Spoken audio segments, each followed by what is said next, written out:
이진우의 손에 잡히는 경제.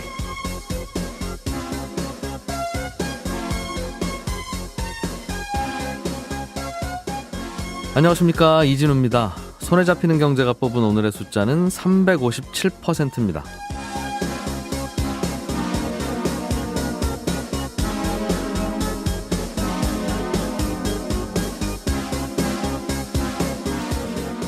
어서 빨리 오후 5시 반이 되기만을 기다리는 분들 많이 계실 것 같습니다.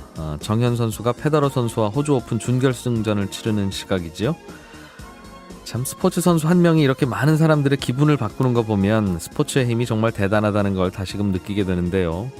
지금 유통업계도 이 정현 특수를 누리고 있습니다. 정현 선수가 신은 신발과 운동복은 품절됐거나 사려면 대기해야 되는 상황이고요. 한 온라인 쇼핑몰에서는 지난 일주일간 테니스 용품 매출이 85%나 늘었는가 하면, 다른 쇼핑몰에서는 월요일과 화요일 이틀 동안 테니스화 매출이 무려 357%나 뛰었다고 합니다. 3켤레 팔리던 신발이 10켤레만 팔려도 300% 늘어난 거 아닙니까? 그러니까 이거 얼마나 신발들이 갑자기 많이 팔리는지 이해할 수 있습니다. 그래도 우리 국민들이나 산업 경제를 호전시키는 분위기가 참 반갑습니다. 기억하시죠? 꼭 20년 전 미국 여자 프로골프 US 오픈에서 박세리 선수가 맨발 투혼으로 우승을 차지하던 모습. 당시에 외환 위기를 극복하기 위해서 온 국민이 힘을 모으는 동력이 또 되기도 했었는데요. 이번 정현 선수의 당당한 실력, 그리고 남북이 함께하는 평창 동계올림픽도 우리 경제에 활력을 불어넣는 계기가 될 수 있도록 해야겠습니다.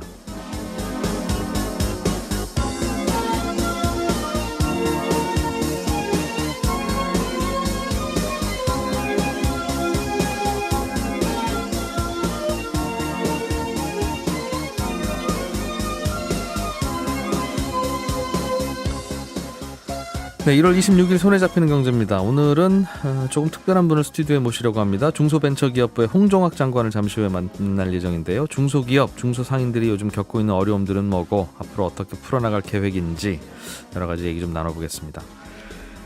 오늘 친절한 경제에서는 대손 충당금이 뭔지 궁금하다는 질문 풀어드릴 거고요. 저희가 새해 첫 경제 콘서트 참가 신청 계속 받고 있습니다. 대한경제연구소 김동환 소장, 한화투자증권 김일구 센터장, KTB투자증권 김한진 수석연구위원, 이 금융권에서 몸담고 있는 세 분 모시고 2018년 시장 흐름 읽기라는 주제로 올 한 해 자산시장의 동향 전망해보고 예측해보겠습니다. 다음 주 토요일 2월 3일 3시고요. 장소는 서울 상암동 MBC 골든마우스 홀입니다. 관심 있는 분들은 저희 홈페이지 찾아오셔서 신청해 주시면 되겠습니다. 광고 잠깐 들으시고 바로 시작하겠습니다.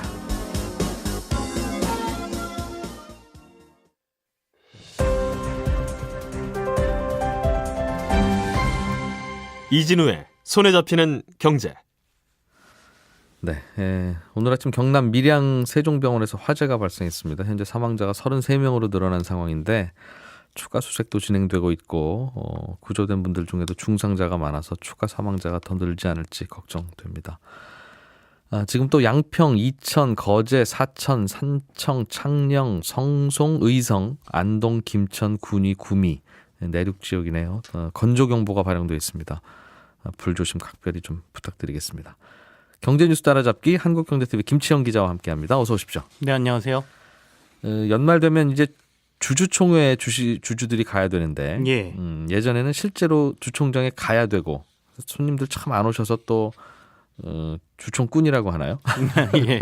여기저기 주총장 다니면서 분위기 잡아주시는 분들, 그분들 또 따로 섭외하기도 하고 그랬는데 이제는 컴퓨터로 그냥 온라인으로 주총에 참여할 수 있게 되는 겁니까?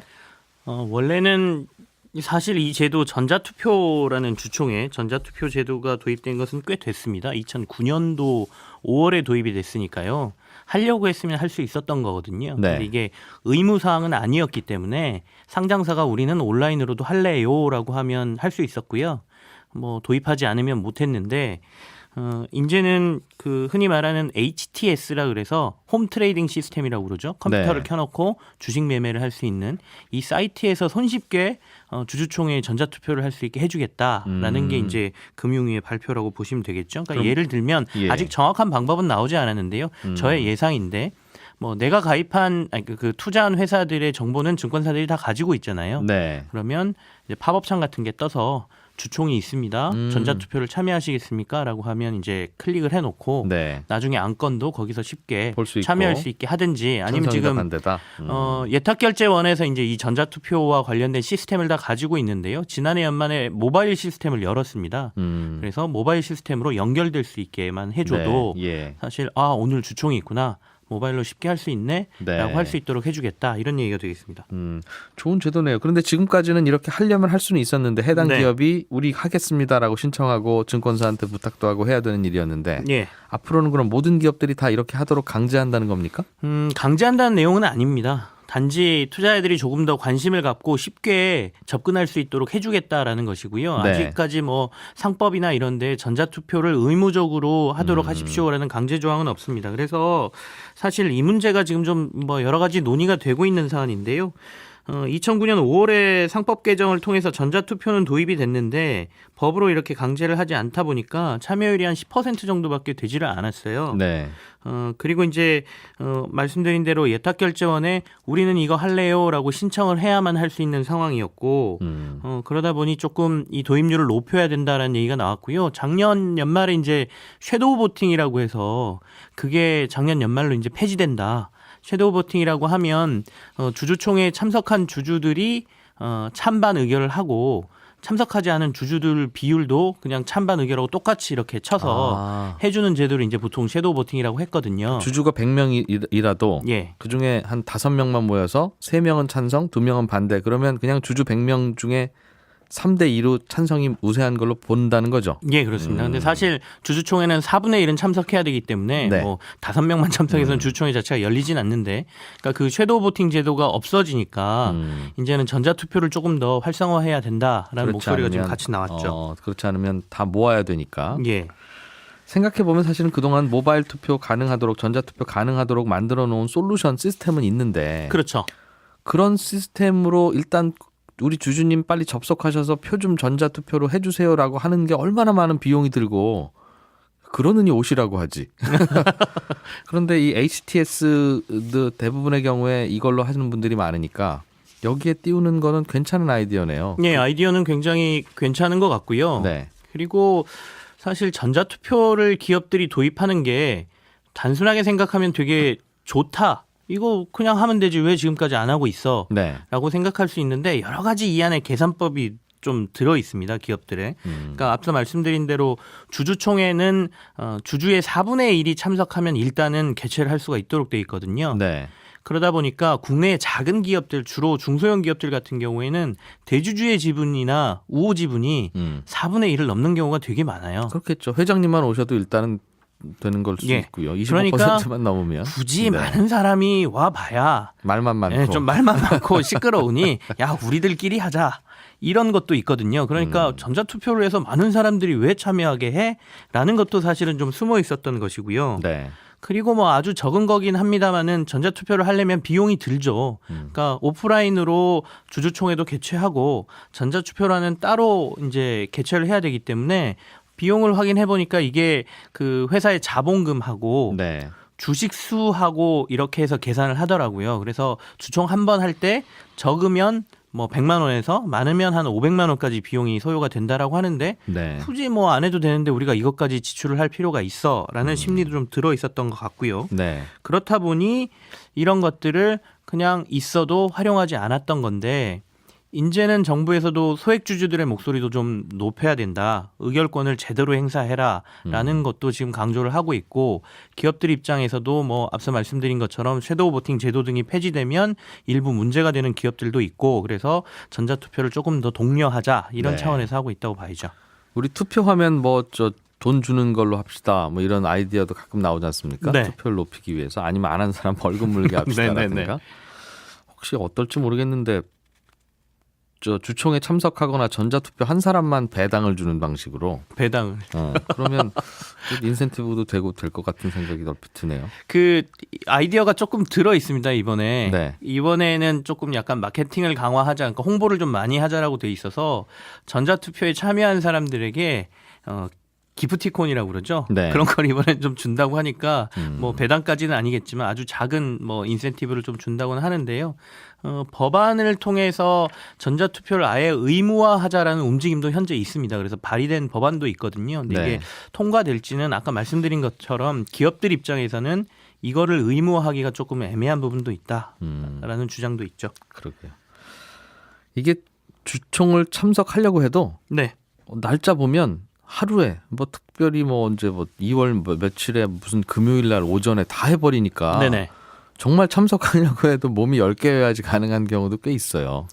특히 뭐 펀드 매니저들 같은 경우 기관 투자자들이 주총에도 참석하고 의결권 행사하라고 하지만 현실적으로는 내가 굴리는 종목이 지금 35종목인데 오늘 아침에 15종목이 주총을 하네? 그럼 어딜 가요? 그래서 그 문제도 같이 지금 해결을 네. 해야 되거든요. 그래서 그 해결 방안 중에 하나로 전자투표가 어느 정도의 대안이 될 수도 있죠. 전자투표는 모바일로 제가 여러 군데를 한꺼번에 할 수가 있으니까요. 네. 그래서 정부 입장에서도 하루 한 날에 여러 상장사들이 주총을 하는 이른바 슈퍼주총데이를 최대한 분산시키도록 지금 상장사들에게 권유를 하고 있고요. 상장사들 입장에서는 재무제표 승인받고 우리가 뭐 이러는 시간들이 대부분 비슷해서 똑같은 날에 합니다라고 지금 네. 뭐 변명 아닌 변명도 하고 있는 상황이고요. 주총에 다 참석하게 되면 국민연금도 의결권 행사 이제 물론 하게 될 텐데 그렇습니다. 사실은 국민연금이라는 게 어찌 보면 국민들 돈 아닙니까? 그렇죠. 국민들의 의사를 대신해서 이 회사에 대한 이 주총 안건에 우리는 찬성이다 반대다 해야 되는 일이라서 과연 국민의 의견이라는 게 뭘까 이 안건에 대해 고민을 안 할 수 없는데 물론 펀드도 마찬가지입니다만 이 의결권 행사하는 지침 이렇게 하라고 하는 지침이 좀 바뀌는 게 있나 보군요. 국민연금에 대해서. 그렇습니다. 지난 정권 그러니까 지난해에 삼성 제일모직하고 삼성물산을 합병하는 과정에 국민연금이 들고 있던 지분에 대한 의결권 행사가 조금 논란이 됐었습니다. 그래서 이 행사 과정의 절차의 문제 뭐 이런 것들이 큰 논란이었는데요. 이것과 관련돼서 조금 개선을 해보자라는 차원에서 지금 준비가 되고 있었고요. 내부 투자위원회라는 그 조직이 이제 국민연금 안에 있어요. 의결권을 행사하려고 하면 네. 그러면 1차는 이곳에서 결정을 하죠. 네. 그래서 대부분의 안건은 여기서 결정을 하는데 논란의 소지가 좀 있거나 주요한 안건 같은 경우에는 현재는 의결권 전문위원회라는 것으로 안건을 올리도록 돼 있습니다. 네. 그러면 올리게 되면 의결권 전문위원회에서 이제 이걸 찬성을 해라, 반대를 해라 이런 안건을 내고요. 거기에 이제 따르거나 뭐 안 따를 수 있다 이렇게 규정이 돼 있거든요. 어떻게 바꾸는 거예요? 그럼? 이거는 앞으로 이런 주요한 사안은 의무적으로 그 의결권 전문위원회라는 곳에 올리고 네. 거기에 의사에 따르도록 해라 이렇게 바꾼다는 거죠. 내부 투자위원회가 너희들끼리 결정해서 찬성 반대하지 말아라 이런 뜻이네요. 주요 사안에 대해서는 그러니까 뭐 합병이라든지 뭐 이사 선임이라든지 네. 이런 주요 안건들은 전부 전문위원회로 올려라 이런 얘기거든요. 지난 정부 때 삼성에서 제일모직하고 삼성물산 합병할 때 네. 이때 합병시켜야 이재용 회장한테 도움이 된다고 해서 국민연금한테도 좀 도와주세요라고 했을 때 그때 그 찬성할 거냐의 결정을 의결권 전문위원회까지 안 가고 내부투자위원회에서 결정을 해버렸었죠. 그죠. 그래서 논란이 좀 컸습니다. 그래서 이런 걸 막자라는 거고요. 그렇게 되면 이런 의결권 행사하는 데 있어서 국민연금의 어떤 독립적인 의사결정이 가능할 것이다. 라는 이제 차원에서 이제 만들어지고 있는데요. 반면에 이제 그 문제는 좀 남아 있는 것 같습니다. 그러면 의결권 행사 전문위원회에 있는 사람들이 진짜로 이 의결권을 행사하는 판단을 내릴 수 있는 전문가들로 구성되어 있느냐의 문제가 남는 거잖아요. 네. 저희는 전문위원회에 넘기는 거니까 전문가가 맡아야 되는데 네. 이 부분에 대해서 논란을 좀 얘기하시는 분들이 있어요. 현재 그 의결권 전문위원회에 들어가 있는 사람들은 국민연금이란 특성상 국민을 대표하는 사람들로 이렇게 조직이 구성돼 있거든요. 네. 그렇다 보니까 사용자 대표라고 해서 기업 측의 대표 인물들이 올라가 있고요. 근로자 대표가 올라가 있고요. 지역 가입자 대표가 올라가 있고요. 그리고 이제 그 외에 뭐 자본시장 연구원 쪽의 전문가 뭐 이런 분들로 해서 이렇게 구성이 돼 있는데 사실 그 시장에서 합병이라든지 뭐 이런 걸 판단을 할 때 기업 가치에 대한 부분도 고려를 해야 되고 그러니까 어느 정도의 전문 영역이 분명히 필요한 부분인데 네. 전문위원회로 구성되어 있는 이 인원 구성을 그대로 두고 여기다 주요한 건 올리는 게 맞느냐 뭐 이런 주장도 지금 같이 나오고 있는 것이죠. 보다 전문적인 판단이 필요한 안건에 대해서 여론 재판이 될 가능성이 있다는 거죠. 충분히 뭐 여론에 따라갈 수도 있고 사회 분위기에 의해서 결정될 가능성도 있다라는 주장이 이제 반대편에서 하고 있는 주장인 거죠. 항상 이런 문제는 고민이에요. 그렇죠? 사실 뭐 민주주의의 부작용이라고까지도 얘기하지 않습니까? 어찌 그렇습니다. 보면. 그렇긴 하나 일반인들 설득할 정도 돼야 찬성하는 거겠죠. 그런 부분도 있을 것 같고. 미국 달러화 가치가 높아야 되느냐 낮아야 되느냐를 가지고 미국에서는 재무장관하고 트럼프 대통령 발언이 서로 엇갈리는 바람에 재무장관은 달러가 약한 게 좋아요, 우리는 그게 좋아요 했다가 그래서 이제 달러가 많이 약해졌는데 네. 트럼프 대통령이 또 달러는 강해야지 무슨 소리야 뭐 이래서 다시 강달러로 돌아섰다고요? 이게 그 이틀 전에 이제 문우신이죠. 문우신 발음도 어렵습니다. 문우신 네. 미국 재무장관이 다보스 포럼에서 이제 한 발언이 약달러는 무역기회 측면에서 미국에 좋다 이런 류의 발언을 했어요. 요즘이 약달러죠. 지금 계속 약달러입니다. 원화 강세고, 예. 그 달러에 워낙 뭐 1,000원도 안 하는 뭐 이런 시대가 올 거니 많니 뭐 이런 얘기 나오는 게. 예. 네. 달러가 약하다 보니까 사실 미국 수출하는 기업들은 좋잖아요. 그러니까 미국 기업 미국 안에서 미국 기업들. 안에서 좋죠. 그러니까 그렇다 보니까 이제 여러 가지 다른 국가들에서 조금 이런 부분이 세계 경제에 미치는 영향이라든지 어떻게 보느냐라고 얘기를 했을 때 이제 재무장관이 이렇게 발언을 하다 보니까 앞으로 미국이 이런 약달러 현상에 대해서 크게 신경을 안 쓰고 놔두겠구나라는 네. 이제 예상이 가능해지고 전 세계 그런 환율 시장이 그러다 보니까 약달러 기세가 더 기름을 붓듯이 더 강하게 그날 나타난 것이죠. 네. 그러면서 그날 국내 외환 시장에서도 사실 원화 강세가 굉장히 강하게 나왔거든요. 근데 그 다음 날 바로 그 트럼프 대통령이 아니다. 강달러가 좋다. 우리는 앞으로 강달러를 할 것이다. 이런 식으로 발언을 하다 보니까 시장이 하루 만에 분위기가 확 바뀌어버린 겁니다. 네. 근데 사실은 제가 봤을 때는 문우신 재무장관의 의사가 내부적으로는 미국 정부에서 지금 그냥 내버려 두는 것으로 보이고요. 트럼프 대통령은 이제 대외적으로는 네. 우리가 시장에 강달러를 하고 싶은데 어쩔 수 없이 나오는 약달러예요라는 모습을 보여주고 싶었던 게 아닌가라는 생각이 들거든요. 그럼 맞아요. 미국이라는 나라는 달러가 약한 게 좋기도 하고 한쪽에서 보면 네. 달러가 강해야 될 것 같기도 하고 그래야 또 달러라고 하는 기축통화의 가치가 유지될 거니까 그런 것 같아요. 예. 뭐 김치현 기자도 가끔 후배 기자들 모아놓고 탕수육 한 그릇 사주면서 이렇게 많이들 먹어 뭐 이럴 때 있지 않습니까? 네. 김치현 기자 생각에 탕수육 가격이 그럼 내려가면 좋겠어요? 올라가면 좋겠어요? 사주는 입장에선 내려가면 게 좋겠죠. 네. 그게 바로 이제 미국은 무역 잘 되려고 약달러가 좋다는 얘기인데 네. 근데 탕수육 가격이 계속 내려가면요. 후배들이 뭐 이런 싸구려를 사줘? 내지는 별로 존경까지는 아닙니다만 별로 안 고마워할 거라고요. 그죠. 그러니 올라가는 게 좋죠. 어찌 보면 또. 그런 고민하고 비슷한 게 아닌가. 환율이라는 게 시장을 조작하느냐 안 하느냐 우리한테 맨날 미국이 이렇게 얘기를 하는데 네. 사실상 미국도 어느 정도 방주하면서 가고 있다. 이런 거는 결국 우리가 봐서는 좀 많이 꼽기도 한 거죠. 한국경제TV 김치현 기자였습니다. 고맙습니다. 네, 감사합니다. 알아야 될 것들 많이 안내를 해주고 눈높이에 딱 맞는 만인의 경제 과외 선생님. 다음 순서는 친절한 경제입니다. 네, 오늘은 청취자 중에 배상현 씨가 경제 뉴스를 읽다 보면 대손 상각, 대손 충당금 뭐 이런 용어가 나오던데 대손 충당금 이게 무슨 뜻이냐고 용어 설명을 저한테 해보라고 질문을 보내오셨습니다.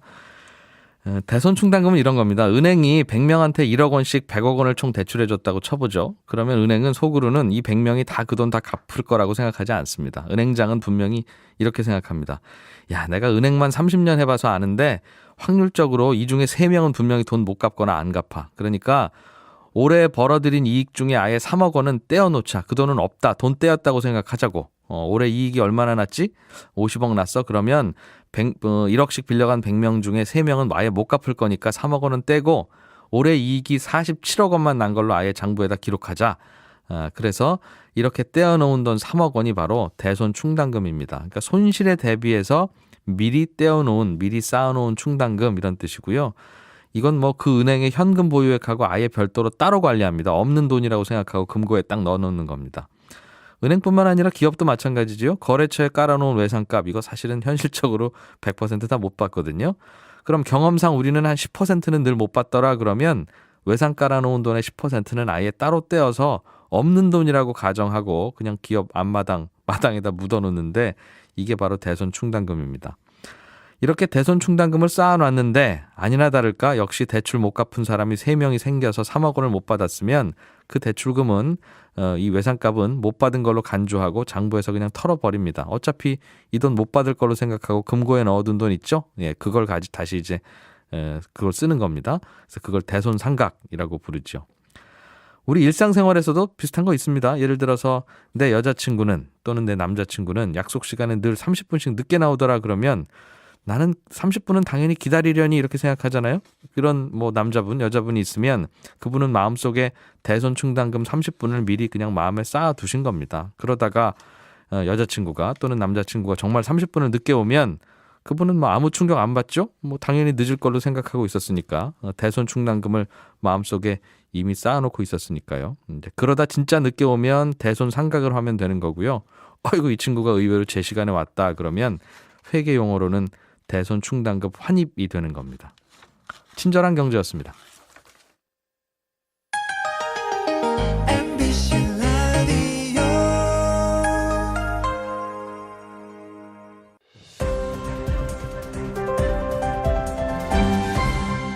이진우의 손에 잡히는 경제. 누가 뭐래도 일자리는 기업이 만들고 기업 중에서도 중소기업이 주로 일자리를 만듭니다. 중소기업이 많으니까요. 그래서 능력 있는 젊은이들, 인재들이 사실 공기업이나 대기업만 찾을 게 아니라 서로 일하고 싶은, 서로 가고 싶어하는 중소기업이 많이 생겨나는 거 이게 참 우리나라 경제에서 중요한 일입니다. 중소기업들이 겪는 어려움도 그래서 좀 해결을 해주고 벤처기업들도 활성화될 수 있게 하려고 문재인 정부가 새로 만든 정부 부처가 중소벤처기업부인데요. 오늘 이 시간에는 중소벤처기업부 홍정학 장관을 모시고 우리나라 중소기업 생태계와 관련 얘기들 또 요즘 이슈들 얘기 좀 나눠보려고 합니다. 어서 오십시오. 네, 안녕하세요. 네. 손에 잡히는 경제하고는 인연이 좀 있으시죠? 아, 그러게요. 네. 고향에 돌아온 기분입니다. 네, 한 2006년이었던가요? 한 1년 반 정도 진행하셨던 걸로 들었는데. 네, 벌써 10년 됐네요. 네, 네. 반갑습니다. 장관 되신 후에 중소기업이나 상인들을 만나러 자주 다니시더군요. 뭐 현장에서는 어떤 얘기 좀 장관님 만나면 하던가요? 뭐 장관 되기 전에도 국회에 있을 때도 뭐 현장을 많이 다녔고요. 저희는 뭐 현장에 답이 있다는 생각하에서 현장에서 뭐 계속 얘기를 듣고 있고요. 갈 때마다 제가 놀라는 게 현장에서 역시 좋은 얘기들을 굉장히 많이 해주시고 도움이 되는 얘기들을 굉장히 많이 해주십니다. 뭐 요즘 경제가 어렵고요. 또 최근에 이제 임금 인상과 관련돼서 현장에서 이제 걱정이 굉장히 많으시죠. 그래서 이제 그런 것에 대해서 말씀 나누고요. 그다음에 이제 저희 정부 대책에 대해서 이해를 구하고 뭐 이런 얘기들을 나누고 있습니다. 주로 나누면 나가시면 이제 최저임금 올라가서 뭐 이것저것 걱정이 많다 이런 말씀 제일 많이 들으실 것 같은데 과거에는 이 최저임금 문제를 최저임금위원회에서 결정하고 뭐 고용노동부가 담당하는 일이었던 것 같은데 중소벤처기업부에서 이 문제를 제일 신경 많이 쓰시는 것 같습니다. 그렇죠. 지금도 뭐 최저임금 산정위원회에서 결정을 한 거고요. 그 결정했을 때는 아마 당시에 대선 주자들 전부 최저임금 10,000원 인상해야 된다 이렇게 공통으로 공약했고 그러니까 이제 국민적 공감대가 있다고 생각해서 그렇게 결정을 한 것 같은데요. 그것이 이제 저희가 얘기하는 대로 임금 인상이 매출 확대로 이어져서 이제 중소기업 소상공인들에게 도움이 될 건데 그 기간 동안 이제 어려움이 크지 않겠습니까? 그러다 보니까 아무래도 이제 소상공인 중소기업을 직접 상대하는 부서는 저희다 보니까 저희가 좀 많이 만나서 어려움을 또 듣고 네. 그래서 이제 그런 가운데서 대책에 저희가 일자리 안정자금과 뭐 보험, 사회보험 지원하는 이런 것들이 있는데 부족한 것이 있으면 이제 저희가 얘기를 듣고 정부에 가서 현장에 가보니까 이런 게 좀 부족하대더라. 그래서 최근에 지금 몇 가지 좀 개선도 되고 뭐 그랬습니다. 그래. 예를 들면 뭐 신용카드 같은 경우 수수료도 좀 더 낮춰달라는 요구가 있죠. 네네. 그래서 이제 그런 것들을 요청을 해서 이제 좀 바뀌었고요. 지금도 계속 그 190만 원이라고 하는 기준이 너무 좀 이게 뭐라 그럴까요? 좀 경직적이지 않느냐. 무슨 190만 원이죠? 그게 이제 일자리 안정자금을 지원받기 위해서는 임금이 190만 원 이하여야 되거든요. 이하인 근로자들에 대해서만 지원을 해주죠. 네, 그러니까 예. 이제 최저임금을 우리가 생각할 때 정상적으로 근무하면 한 달에 한 157만 원쯤 되어서 네. 정부의 입장에서는 이제 넉넉하게 190만 원 이하면 다 그게 이제 들어오겠다고 생각을 해서 190만 원 기준을 정했는데 네. 현장에 가보니까 뭐 일요일 뭐 야간 이렇게 하다 보면 네, 며칠 전에도 이제 수출 기업을 갔더니 이게 수출 물량이 몰릴 때가 있잖아요. 그러니까 그럴 때는 이제 굉장히 많이 몰려서 190만 원이 일시적으로 넘어가거나 이렇게 되는데 이런 경우에 이제 그 지원금을 안 주면 어떡합니까? 이런 말씀. 네네 그런 얘기를 듣고 그러면 이제 정부가 지금 그것에 대해서는 공감대가 있어서 네. 이제 그거에 대해서 또 한도를 좀 조정하실 계획이세요? 여러 가지 방안을 지금 고민을 하고 있습니다. 네. 그래 아직 결정은 안 됐는데요. 네. 하여튼 뭐 그런 것에 대해서는 충분히 의미가 있다. 또 이제 가보니까 지금 현재는 30인이 아닌데 뭐 수출이 잘 돼서 더 고용을 하려고 그러는데 그럼 30인이 넘어가면 지원 안 해주는 거 아니냐. 그럼 또 못 뽑는 문제. 네, 그런 문제도 있어서 그 문제도 우리 정부가 좀 긍정적으로 지금 검토하기로 했다. 네. 그래서 그 지금 일자리 안정자금이라고 하는 것이 사실상 서민 경제에다가 3조 원을 이제 쏟아붓는 그런 아주 획기적인 정책이거든요. 그래서 네. 이것이 잘 되면 뭐 실제로는 거기다가 보험 한 1조 원, 거기다 플러스 저희가 이것저것 하면 또 1조 원쯤 된다고 생각을 해서 서민 경제에 5조 원이 들어가는 사실상 이제 굉장히 그동안 보기 힘든 그런 네. 정책인데 이것이 빨리 이제 성과가 나서 서민 경제에 좀 돈이 돌아야 되는데 그때까지는 이제 이렇게 계속 좀 다니고 얘기를 들어야 될 것 같습니다.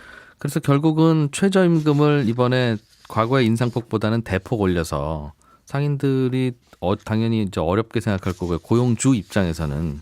그래서 그 부분에 대한 완충책으로 말씀하셨던 수조 원의 정부 자금이 그쪽으로 들어가는 건데 밖에서 보기에는 최저임금을 왜 올리는지에 대한 것은 충분히 납득이 되겠으나 이렇게 한꺼번에 올리는 바람에 정부 자금도 한꺼번에 이렇게 들어가는 이런 거라면 좀 점진적으로 올리는 게 어땠을까라는 생각도 할 수 있을 것 같습니다. 즉 최저임금을 많이 올린다고 해서 항상 그 성과가 좋다면 다른 나라들도 최저임금 많이 올리지 점진적으로 올릴 이유가 없지 않겠습니까?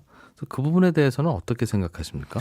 그 이제 말씀하신 대로 그런 문제는 이제 공감을 할 수 있는 것 같고요. 근데 이제 그 좀 더 큰 그림으로 보면 이런 거죠. 그 우리가 지금 저성장과 양극화라고 하는 문제에 지금 뭐 사실 10여 년 넘게 지금 이제 계속 이 문제에 당면하고 있는 거 아니겠습니까? 그러면 현 상황을 그대로 간다면 이 저성장과 양극화라고 하는 것을 해소하기 어렵고 양극화로 인해서 서민 경제에 돈이 안 도니까 경제는 계속 침체될 수밖에 없고 이 문제를 해결하고자 이제 문재인 정부에서는 일자리와 소득 주도 성장이라고 하는 이런 새로운 그 패러다임 전환을 선언을 한 것이죠. 말씀하신 대로 이제 최저임금 인상이 좀 과하지 않느냐 이렇게 생각할 수 있는데요. 또 반면에 이제 거꾸로 생각해 보면 지난 몇 년간 최저임금 인상폭이 상대적으로 좀 낮았기 때문에 그러니까 그 지금 문제의 핵심은 성장이 되더라도 대기업만 좋아지지 그것이 중소기업이나 소상공인 노동자들에게 돌아오지 않는다. 이것을 이제 전환해 보고자 하는 노력인 거죠. 이제 그런 과정에서 이제 말씀드렸다시피 최저임금 그 산정위원회에서는 이게 이제 다 대선 주자들이 이렇게 얘기하니까 이제 그동안 못 올린 것도 있으니까 이렇게 이제 한 16.4%를 대폭 인상을 한 거고요. 이제 그것에 대해서 저는 현장에서 어려움만 극복이 된다고 한다면 그런 현재 지금 말씀하신 문제도 있지만 반대로는 이제 우리가 통상적으로 불황을 극복하는 케인지안적인 방식이 서민 경제에 이제 돈을 뿌리는 거 아니겠습니까? 근데 이건 노동자들에게 이렇게 그 뿌린다는 하나의 그 방식이 되기 때문에 그래서 뭐 근로장려세제라고 하는 것도 있습니다만은 그거는 그거대로 또 한계가 있고 이 새로운 방식의 지금 근로장려세제, 근로장려 지원금인 거죠. 이제 그런 면에서 저는 의미는 있다고 생각을 합니다. 네. 취업 준비 중인 분들한테 중소기업에 왜 안 가시려고 합니까?라고 물어보면 임금이 낮아서 그렇다 등등 여러 가지 답이 많이 나옵니다. 그런데 다른 나라에 보면 뭐 흔치는 않습니다만 강소기업이라고 불리는 대기업보다 임금 많이 주는 중소기업도 존재하는데 우리나라는 뭐 없지는 않습니다만 유독 대기업과 중소기업의 임금차가 크고 중소기업 간다고 하면 어딘지 묻지도 않고 말리고 싶어 하는 게 또 어른들 심리인 것 같기도 하고요. 왜 이런 구조적인 문제가 생긴다고 보십니까?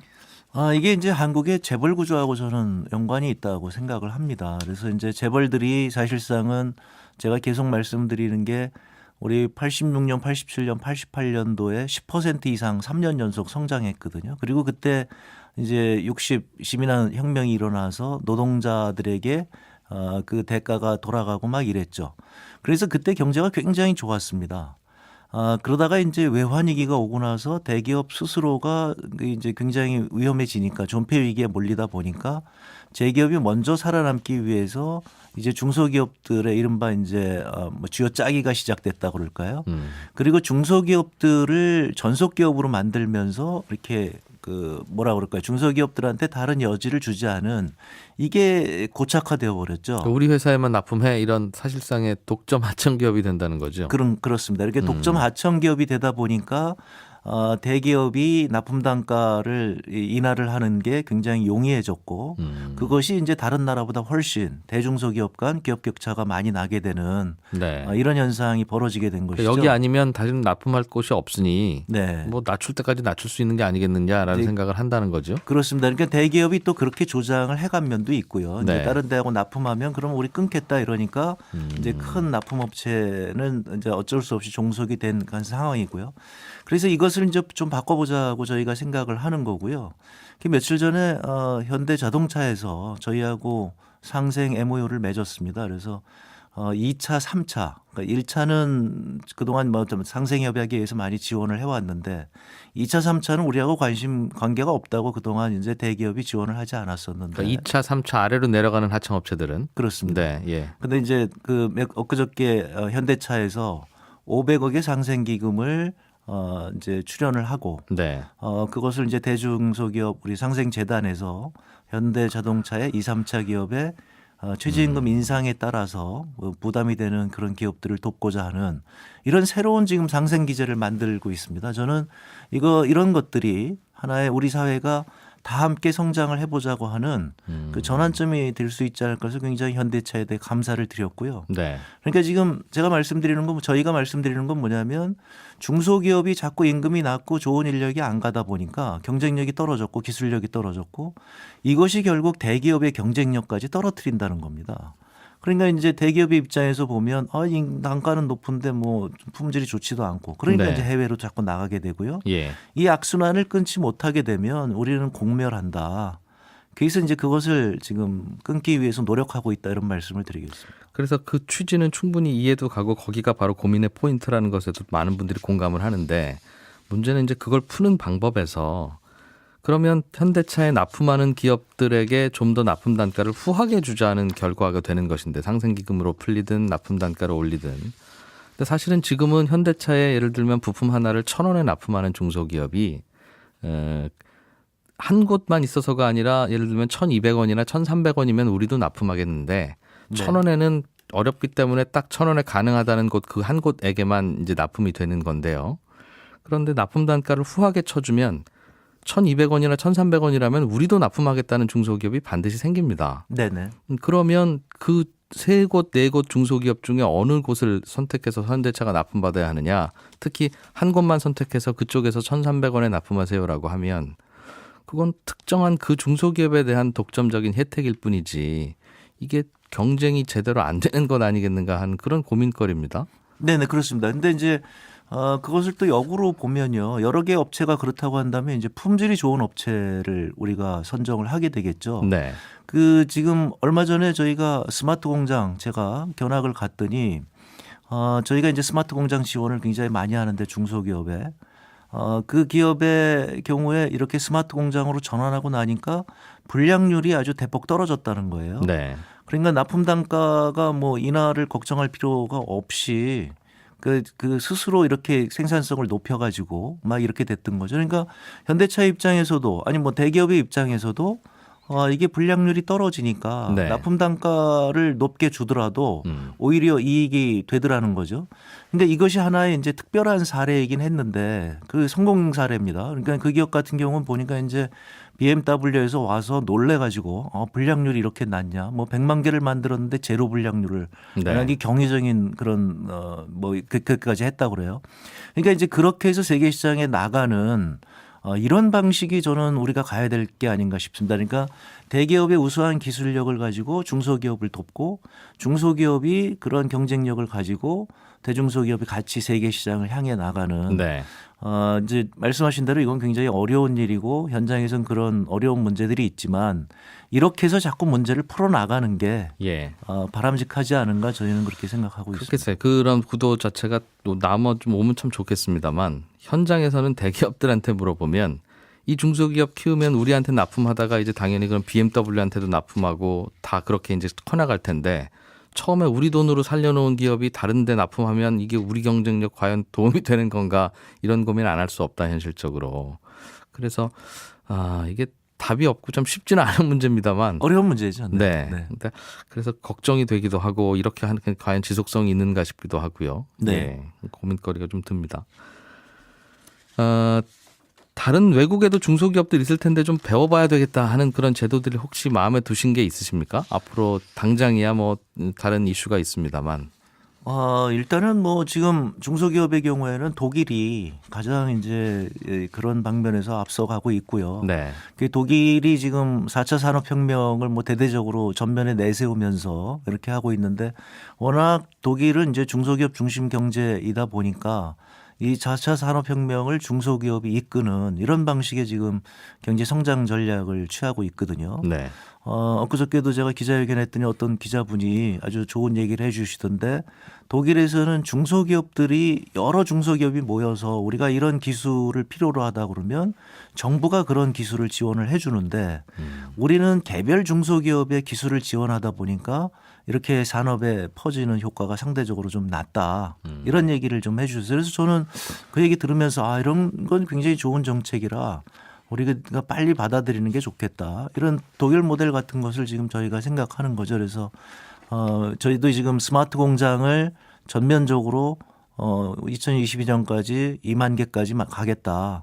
그래서 열심히 지금 하고 있고 아까 말씀드린 대로 스마트 공장이 지금 성공 사례들이 몇 개가 나타나고 있는데 아직 널리 알려져 있지는 않습니다. 그래서 이제 그것을 좀 대폭 확대해 보겠다는 게 저희 생각입니다. 스마트 공장이라 하시면 구체적으로 어떤 겁니까? 스마트 공장이라고 하면 이제 자동화를 하고요. 그 자동화에 이제 우리가 얘기하는 우리는 이제 정보통신 분야의 강국이니까 정보통신 기기를 달아서 현장에 가 보니까 이제 그 현장에서 움직이는 거를 우리 그 뭐라 그럴까요? 그 이제 컨트롤하는 그 조정 그 네. 실에서 그 다 보고 있는 거예요. 네. 그러다 보니까 이제 불량률이 나오면 즉각 알려지게 되고 네. 그래서 불량률을 낮추게 되고 뭐 그런 방식의 스마트 공장입니다.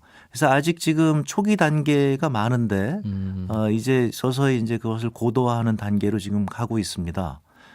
그런 것들이 이제 중소기업에도 많이 확산이 되면 훨씬 더 좋아지지 않을까 이렇게 생각을 하고 있습니다. 그건 중소기업이 돈 들여서 도입해야 되는 거죠?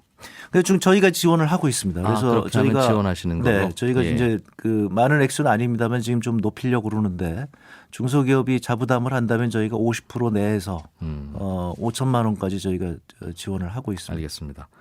결국은 그런 중소기업들이 대기업 쪽에 이제 납품을 하게 되는데 방금 네. 그런 지원도 왜 지원하시는지는 알겠고 취지는 이해합니다만 걱정되는 부분이 그렇게 해서 나라 돈을 중소기업에 넣어서 그 중소기업의 원가 경쟁력이 생기면 대기업은 그 중소기업한테 더 싸게 납품하라고 할 수 있는 그런 여지가 또 생기는 것이고 그러면 과거에는 1,000원 이하로는 납품 안 됐던 업체가 스마트 공장 도입하면서 800원에 납품할 수 있게 되면 800원에 납품하라고 할 거 아니겠습니까 대기업은? 네네. 그럼 결국은 국민이 세금 들여서 중소기업 도와준 게 결국은 대기업들한테 또 가게 되는 그런 문제가 있어서 오로지 대기업으로만 납품해서 먹고 사는 중소기업을 계속 이렇게 도와주는 게 과연 중소기업 돕는 거냐 대기업 돕는 거냐 이런 고민도 됩니다. 어떻게 보십니까? 그렇습니다. 틀림없이 아까 이제 말씀하신 대로 우리 중소기업 사정이 이렇게 안 좋았던 것은 운동장이 기울어져 있기 때문에 그렇고요. 그러니까 대기업이 심지어는 이제 그 장부 가져와라. 너네 보니까 스마트 공장 들어와고 원가도 낮아졌지 않느냐. 그 200원 깎자 이렇게 간다는 거거든요. 네. 그래서 이것을 지금 바꿔보려고 우리 김상조 공정거래위원장님이 열심히 뛰고 계시는 거고요. 네. 저도 마찬가지로 이렇게 대기업이 장부를 요구하거나 이렇게 원가라든가 아니면 그런 뭐 심지어 기술까지 요구하는 이런 기울어진 운동장의 이런 관행들은 바로 잡아야 되겠다. 그렇게 해서 대기업이 부당하게 그 이제 이런 지금 말씀하신 대로 이익을 가져가는 행위는 맞고요. 또 하나는 이제 저희가 대기업들한테 아까 말씀드린 대로 계속 지금 저희가 얘기하는 게 인식을 바꾸지 않으면 우리 공멸한다. 중소기업의 기술력이 높아지지 않으면 대기업의 경쟁력도 떨어지니 그쪽보다는 함께 중소기업을 지원해서 돈도 많이 벌고 투자도 하고 R&D도 하고 네. 이런 방식으로 가자. 이게 사실은 도요다가 사실 이런 방식이거든요. 그러니까 도요다 같은 경우에 보면 그렇게 해서 바로 그런 지금 하도급 업체들을 적극적으로 지원함으로 인해서 네. 품질 경쟁력이 높아졌고 그걸로 인해서 세계를 제패했거든요. 결국 대기업도 자기들 좋은 일인데 그게. 그렇습니다. 그래서 이번에 이제 그 현대차하고 저희가 상생 협약 맺었을 때 바로 그런 얘기를 한 겁니다. 그래서 2, 3차 업체만 좋은 거 아니랬더니 아니 이게 현대차를 위한 일이다. 네. 그래서 그런데 이제 공감대를 넓혀가는 게 저희가 지금 하고 있는 일입니다. 본인들도 좋은 일인데 왜 대기업들은 그렇게 스스로 안 할까요? 스스로 좋은 일이면 알아서 찾아서 하지 말라는 일도 하는 게 대기업인데. 그 대기업도 이제 관료 제도가 있어서요. 우리 이제 제가 항상 말씀드리는 게 대기업도 우리 현대차 같은 경우가 사실 최고의 혁신 기업이거든요. 우리나라에서 저렇게 세계적인 자동차 회사가 나왔다고 하는 게 놀라운 일이고 그런데 이제 이게 커지다 보니까 이제 현대차 같은 경우도 이제 관료 제도가 많이 이제 물들어져 있고 그러면 개별 담당자들은 자기 실적을 높이기 위해서 손쉽게 이제 단기적으로 수익을 많이 납품 단가 깎아서 수익 내는 이런 방식이 결국은 제살 깎아먹기가 됐다는 판단인 거죠. 그래서 예. 그런 것을 바꿔달라고 지금 우리 분위기를 바꾸자고 지금 얘기하는 알겠습니다. 겁니다. 예. 중기부 장관으로 계시는 동안 이거 하나는 꼭 하고 싶다 하신 게 있으시면 기대감을 갖고 좀 들어보겠습니다. 제가 이제 말씀드리고 싶은 게 바로 그겁니다. 우리 인식이 좀 바뀌어야 되겠다. 지금처럼 가면 우리 다 공멸한다. 그래서 이 추세를 바꾸기 위해서는 중소기업이 굉장히 소중한 것이고 중소기업을 적극적으로 지원해야 된다. 그래서 저는 중소기업을 영어로 얘기하면 이게 소중기업이고 영어에서는 소중기업이라고 얘기하죠. 그래서 그렇네요. 중소기업을 소중하게 우리가 하자. 무엇보다도 이런 그 취지에서 저는 정부부터 인식이 좀 바뀌어야 될 것 같아요. 그래서 여태까지 정책이 주로 대기업 위주의 정책이었다면 이제 중소기업을 소중하게 그래서 중소기업 지원 정책을 전면 바꿔야 되지 않나. 네. 이런 것을 제가 꼭 하고 싶습니다. 네, 자세히 좀 더 계속 살펴보셔서 정확한 문제점 잘 찾아주시길 기대하겠습니다. 중소벤처기업부 홍종학 장관이었습니다. 고맙습니다. 네, 고맙습니다.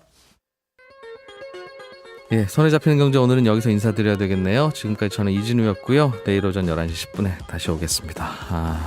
화재 사고에서 얼른 인명 구조 좀 더 제대로 빨리 잘 됐으면 고맙겠습니다. 함께해 주신 여러분 고맙습니다. 내일 뵙겠습니다.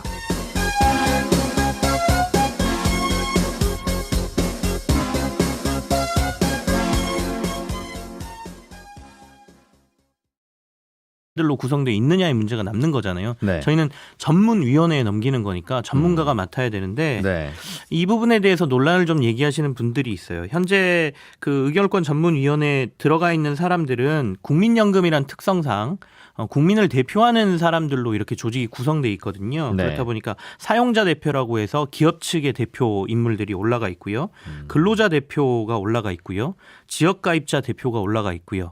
그리고 이제 그 외에 뭐 자본시장 연구원 쪽의 전문가 뭐 이런 분들로 해서 이렇게 구성이 돼 있는데 사실 그 시장에서 합병이라든지 뭐 이런 걸 판단을 할 때 기업 가치에 대한 부분도 고려를 해야 되고 그러니까 어느 정도의 전문 영역이 분명히 필요한 부분인데 네. 전문위원회로 구성되어 있는 이 인원 구성을 그대로 두고 여기다 주요 안건 올리는 게 맞느냐 뭐 이런 주장도 지금 같이 나오고 있는 것이죠. 보다 전문적인 판단이 필요한 안건에 대해서 여론 재판이 될 가능성이 있다는 거죠. 충분히 뭐 여론에 따라갈 수도 있고 사회 분위기에 의해서 결정될 가능성도 있다라는 주장이 이제 반대편에서 하고 있는 주장인 거죠. 항상 이런 문제는 고민이에요. 그렇죠? 사실 뭐 민주주의의 부작용이라고까지도 얘기하지 않습니까? 어찌 그렇습니다. 보면. 그렇긴 하나 일반인들 설득할 정도 돼야 찬성하는 거겠죠.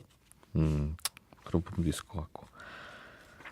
미국 달러화 가치가 높아야 되느냐 낮아야 되느냐를 가지고 미국에서는 재무장관하고 트럼프 대통령 발언이 서로 엇갈리는 바람에 재무장관은 달러가 약한 게 좋아요, 우리는 그게 좋아요 했다가 그래서 이제 달러가 많이 약해졌는데 네. 트럼프 대통령이 또 달러는 강해야지 무슨 소리야 뭐 이래서 다시 강달러로 돌아섰다고요?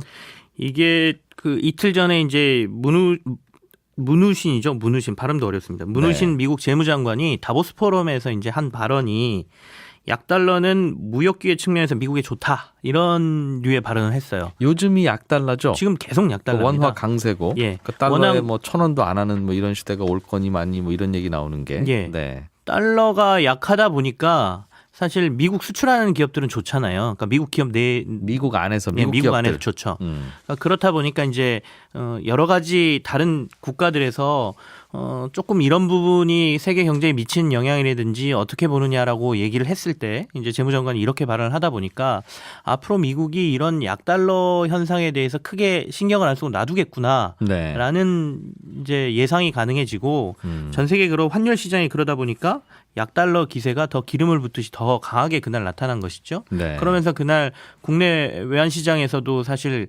원화 강세가 굉장히 강하게 나왔거든요. 근데 그 다음 날 바로 그 트럼프 대통령이 아니다. 강달러가 좋다. 우리는 앞으로 강달러를 할 것이다. 이런 식으로 발언을 하다 보니까 시장이 하루 만에 분위기가 확 바뀌어버린 겁니다. 네. 근데 사실은 제가 봤을 때는 문우신 재무장관의 의사가 내부적으로는 미국 정부에서 지금 그냥 내버려 두는 것으로 보이고요.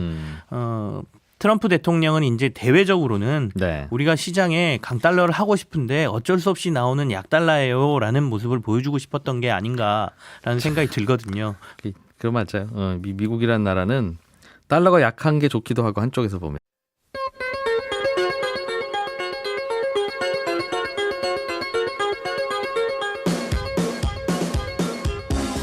이진우의 손에 잡히는 경제.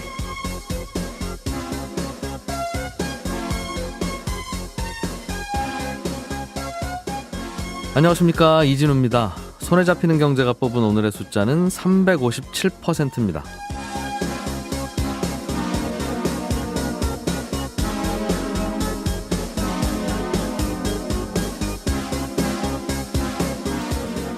어서 빨리 오후 5시 반이 되기만을 기다리는 분들 많이 계실 것 같습니다. 정현 선수가 페더러 선수와 호주 오픈 준결승전을 치르는 시각이지요. 참 스포츠 선수 한 명이 이렇게 많은 사람들의 기분을 바꾸는 거 보면 스포츠의 힘이 정말 대단하다는 걸 다시금 느끼게 되는데요. 지금 유통업계도 이 정현 특수를 누리고 있습니다. 정현 선수가 신은 신발과 운동복은 품절됐거나 사려면 대기해야 되는 상황이고요. 한 온라인 쇼핑몰에서는 지난 일주일간 테니스 용품 매출이 85%나 늘었는가 하면 다른 쇼핑몰에서는 월요일과 화요일 이틀 동안 테니스화 매출이 무려 357%나 뛰었다고 합니다. 3켤레 팔리던 신발이 10켤레만 팔려도 300% 늘어난 거 아닙니까? 그러니까 이거 얼마나 신발들이 갑자기 많이 팔리는지 이해할 수 있습니다. 그래도 우리 국민들이나 산업 경제를 호전시키는 분위기가 참 반갑습니다. 기억하시죠? 꼭 20년 전 미국 여자 프로골프 US 오픈에서 박세리 선수가 맨발 투혼으로 우승을 차지하던 모습. 당시에 외환 위기를 극복하기 위해서 온 국민이 힘을 모으는 동력이 또 되기도 했었는데요. 이번 정현 선수의 당당한 실력 그리고 남북이 함께하는 평창 동계올림픽도 우리 경제에 활력을 불어넣는 계기가 될 수 있도록 해야겠습니다.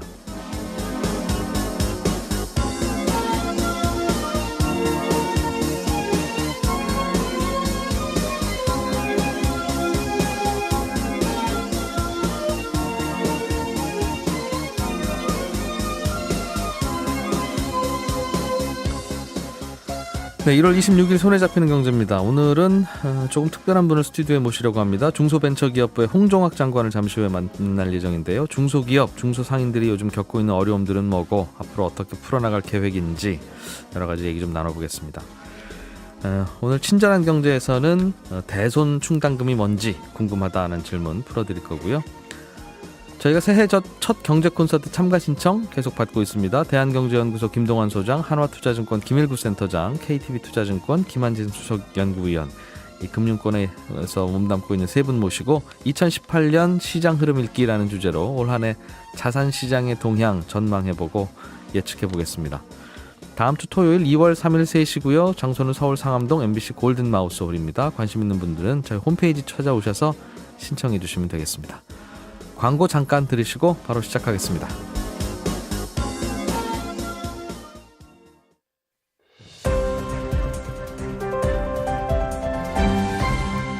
이진우의 손에 잡히는 경제. 네, 오늘 아침 경남 밀양 세종병원에서 화재가 발생했습니다. 현재 사망자가 33명으로 늘어난 상황인데 추가 수색도 진행되고 있고 구조된 분들 중에도 중상자가 많아서 추가 사망자가 더 늘지 않을지 걱정됩니다. 지금 또 양평, 이천, 거제, 사천, 산청, 창녕, 성송, 의성, 안동, 김천, 군위, 구미 내륙 지역이네요. 건조경보가 발령되어 있습니다. 불조심 각별히 좀 부탁드리겠습니다.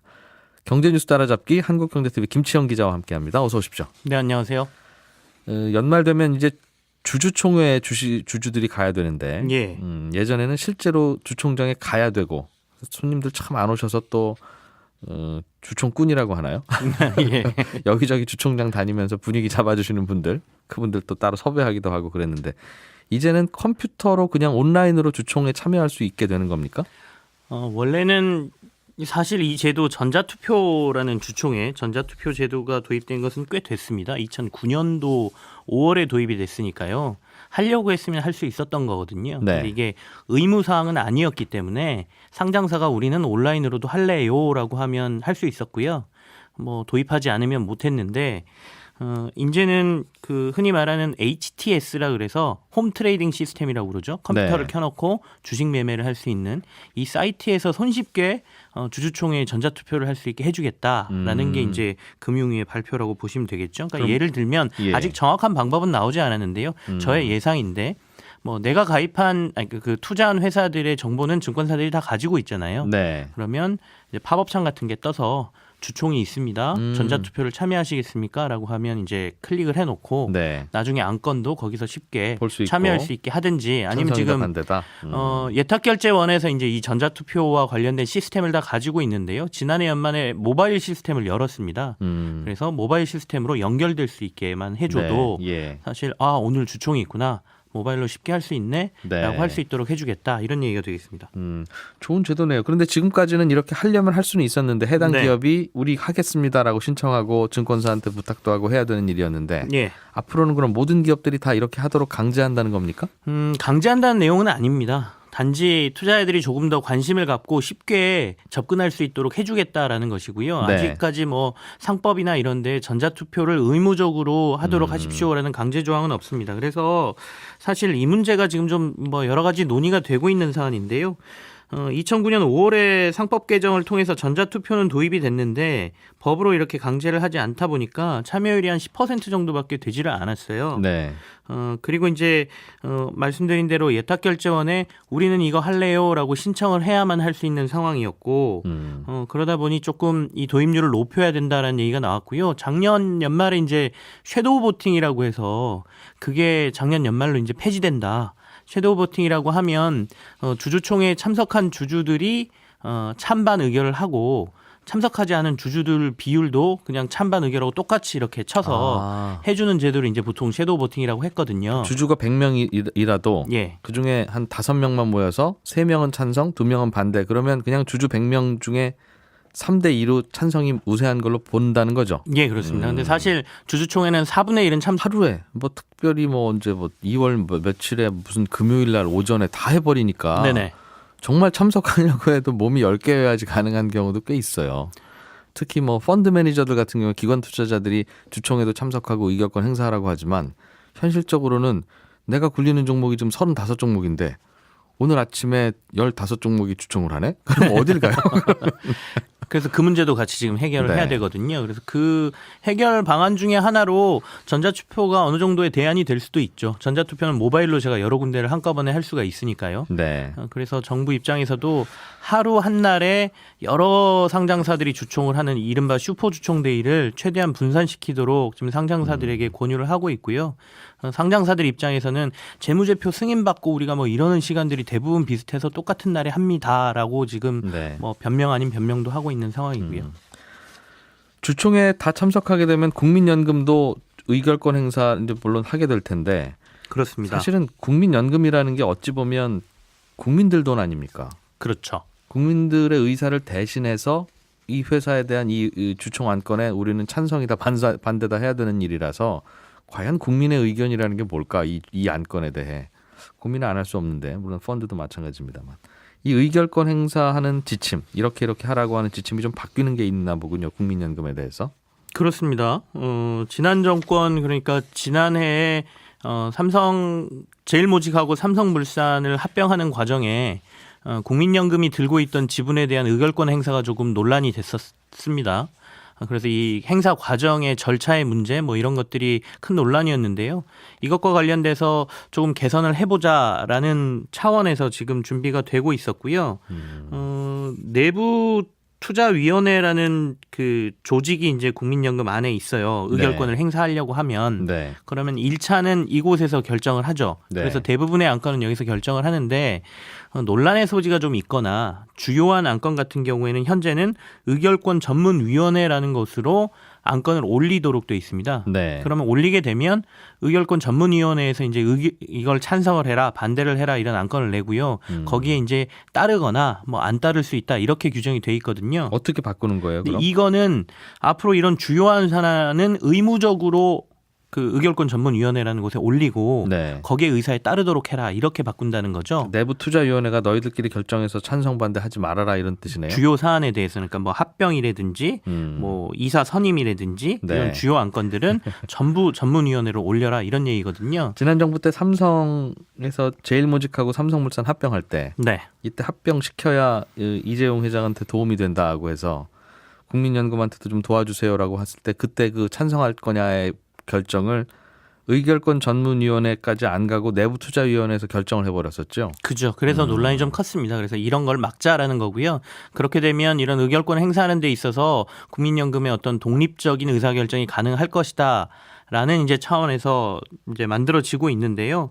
반면에 이제 그 문제는 좀 남아 있는 것 같습니다. 그러면 의결권 행사 전문위원회에 있는 사람들이 진짜로 이 의결권을 행사하는 판단을 내릴 수 있는 전문가 덕해야 되기 때문에 네. 뭐 5명만 참석해서는 주총회 자체가 열리진 않는데, 그러니까 그 섀도우 보팅 제도가 없어지니까 이제는 전자투표를 조금 더 활성화해야 된다라는 목소리가 지금 같이 나왔죠. 그렇지 않으면 다 모아야 되니까. 예. 생각해보면 사실은 그동안 모바일 투표 가능하도록 전자투표 가능하도록 만들어 놓은 솔루션 시스템은 있는데 그렇죠. 그런 시스템으로 일단 우리 주주님 빨리 접속하셔서 표 좀 전자투표로 해주세요라고 하는 게 얼마나 많은 비용이 들고 그러느니 오시라고 하지. 그런데 이 HTS 대부분의 경우에 이걸로 하시는 분들이 많으니까 여기에 띄우는 거는 괜찮은 아이디어네요. 네, 아이디어는 굉장히 괜찮은 것 같고요. 네. 그리고 사실 전자투표를 기업들이 도입하는 게 단순하게 생각하면 되게 좋다. 이거 그냥 하면 되지 왜 지금까지 안 하고 있어? 네. 라고 생각할 수 있는데 여러 가지 이 안에 계산법이 좀 들어 있습니다. 기업들에. 그러니까 앞서 말씀드린 대로 주주총회는 주주의 4분의 1이 참석하면 일단은 개최를 할 수가 있도록 돼 있거든요. 네. 그러다 보니까 국내의 작은 기업들, 주로 중소형 기업들 같은 경우에는 대주주의 지분이나 우호 지분이 4분의 1을 넘는 경우가 되게 많아요. 그렇겠죠. 회장님만 오셔도 일단은 되는 걸 수도 있고요. 25%만 그러니까 넘으면. 굳이 많은 사람이 와봐야 말만 많고. 좀 말만 많고 시끄러우니 야 우리들끼리 하자. 이런 것도 있거든요. 그러니까 전자투표를 해서 많은 사람들이 왜 참여하게 해?